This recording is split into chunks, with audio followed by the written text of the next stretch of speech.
روس کے وفاقی علاقے چیچنیا میں یورپ کی عظیم الشان مسجد. یہ مسجد چیچنیا میں شہالی کے علاقے میں قائم ہے جو دارالحکومت گرونزے کے باہر 54,000 لوگوں پر مشتمل ہے. 9,700 اسکوائر میٹر کے رقبے پر محیط مسجد کو ازبکستان سے تعلق رکھنے والے ماہر تعمیرات نے ڈیزائن کیا ہے. مسجد کے اندر اور اطراف میں 70,000 نمازی بیک وقت نماز ادا کر سکتے ہیں. اس مسجد کو یورپ کی سب سے بڑی مسجد قرار دیا جا رہا ہے.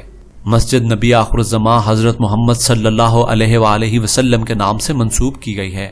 چیچنیا کے مسلمان رہنما رمضان قادروف نے مسجد کے فن تعمیر کی تعریف کی، جبکہ روسی صدر ولادیمیر پوٹن نے بھی مسجد کی وجہ سے علاقے کو اہم قرار دیا ہے. اس مسجد کو مسلمانوں کا فخر قرار دیا جا رہا ہے.